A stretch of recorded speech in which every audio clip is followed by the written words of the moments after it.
नमस्कार। हमारे इस खास कार्यक्रम दूसरा पक्ष में आप सभी का स्वागत है। आज हम बात करेंगे उत्तर प्रदेश के एक नेता ओम प्रकाश राजभर की। ओम प्रकाश राजभर सुहेलदेव भारतीय समाज पार्टी यानी सुभासपा के राष्ट्रीय अध्यक्ष हैं। ये वही ओम प्रकाश राजभर हैं जो मार्च 2022 से पहले भारतीय जनता पार्टी पर बहुत हमलावर हुआ करते थे। उन्होंने प्रधानमंत्री नरेंद्र मोदी और उत्तर प्रदेश के मुख्यमंत्री योगी आदित्यनाथ पर लगातार निशाना साधा और मार्च 2022 से पहले वो अखिलेश यादव के साथ थे। लेकिन इधर कुछ दिनों से लगातार ओम प्रकाश राजभर समाजवादी पार्टी और अखिलेश यादव पर निशाना साध रहे हैं। तो ये उनका जो यू टर्न है, ये जो उनकी पॉलिटिक्स है, आज हम थोड़ी सी बात इसी पर करेंगे। मुझे याद आते हैं हिंदी के एक महान कवि मुक्तिबोध, जो अक्सर कहा करते थे, पार्टनर तुम्हारी पॉलिटिक्स क्या है। और यह उनका जो वाक्य है वो बिल्कुल फिट होता है ओम प्रकाश राजभर पर कि ओम प्रकाश जी, आपकी पॉलिटिक्स क्या है। आप लगातार पिछले 6 महीने पहले तक भारतीय जनता पार्टी के सभी नेताओं को निशाने पर लेते थे और आज अचानक से आप अखिलेश यादव और समाजवादी पार्टी को निशाने पर ले रहे हैं। दरअसल पिछले दिनों एक फैसला आया हाईकोर्ट का, जिसमें निकाय चुनाव में ओबीसी रिजर्वेशन को रद्द कर दिया और उन्होंने कहा कि बिना इस रिजर्वेशन के चुनाव होना चाहिए। बस इस फैसले के बाद उत्तर प्रदेश की भारतीय जनता पार्टी की सरकार पर अखिलेश यादव ने कड़ा हमला किया। उन्होंने कहा कि भाजपा चाहती ही नहीं है कि ओबीसी को रिजर्वेशन मिले और बीजेपी जो पिछले कुछ चुनावों में उत्तर प्रदेश में इसीलिए बड़े पैमाने पर सफल हो रही है क्योंकि यहाँ पर ओबीसी उनको वोट कर रहा है, तो बीजेपी के लिए एक असहज स्थिति पैदा हो गई कि वो किस तरह से जवाब दे।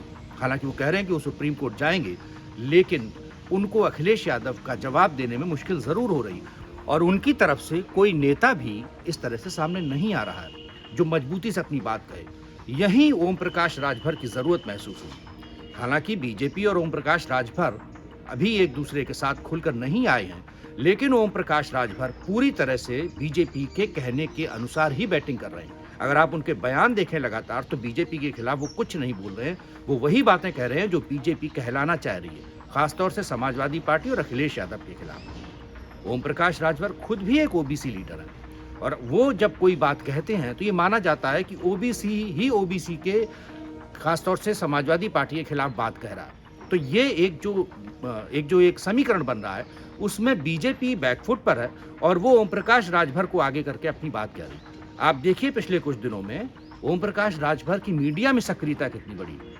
क्या वो इतने बड़े नेता हैं? पूरे उत्तर प्रदेश के कोई ऐसे नेता हैं जिनको लगातार सुर्खियों में रहना चाहिए या रहा जाए? लेकिन पिछले कुछ दिनों से आप देख रहे हैं कि मीडिया में वो बिल्कुल छाए हुए हैं। क्यों? क्योंकि वो अखिलेश यादव के खिलाफ कुछ ना कुछ बयानबाजी करते हैं। हालांकि समाजवादी पार्टी भी पीछे नहीं है। अभी उन्होंने होर्डिंग लगा दिया पार्टी कार्यालय के बाहर, जिसमें कहा ओम प्रकाश राजभर का प्रवेश समाजवादी पार्टी कार्यालय में वर्जित है। तो ये एक तरह से लड़ाई चल रही है समाजवादी पार्टी और ओम प्रकाश राजभर की, ये बड़ी दिलचस्प है।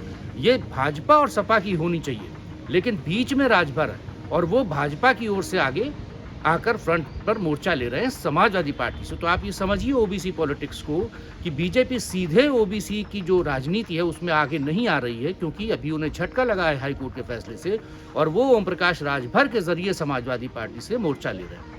अभी देखिएगा आने वाले कुछ दिनों में जिस तरह से ओम प्रकाश राजभर अपनी स्ट्रेटजी को लेकर आगे बढ़ रहे हैं, इसमें कोई संदेह फिलहाल नहीं लगता है कि बीजेपी के साथ वो खुलकर आएंगे और हो सकता है कि इस साल का जो साल अभी शुरू हुआ है 2023, इसमें जब भी उत्तर प्रदेश कैबिनेट का एक्सपेंशन हो तो वो एक बार फिर से मंत्री बने। इसके पहले जो योगी जी की सरकार थी उसमें भी वो मंत्री थे।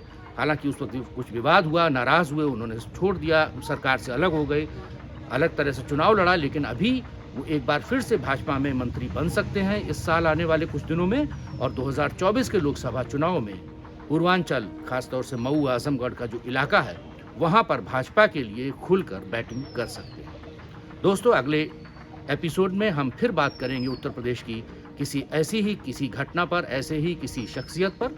तब तक के लिए नमस्कार।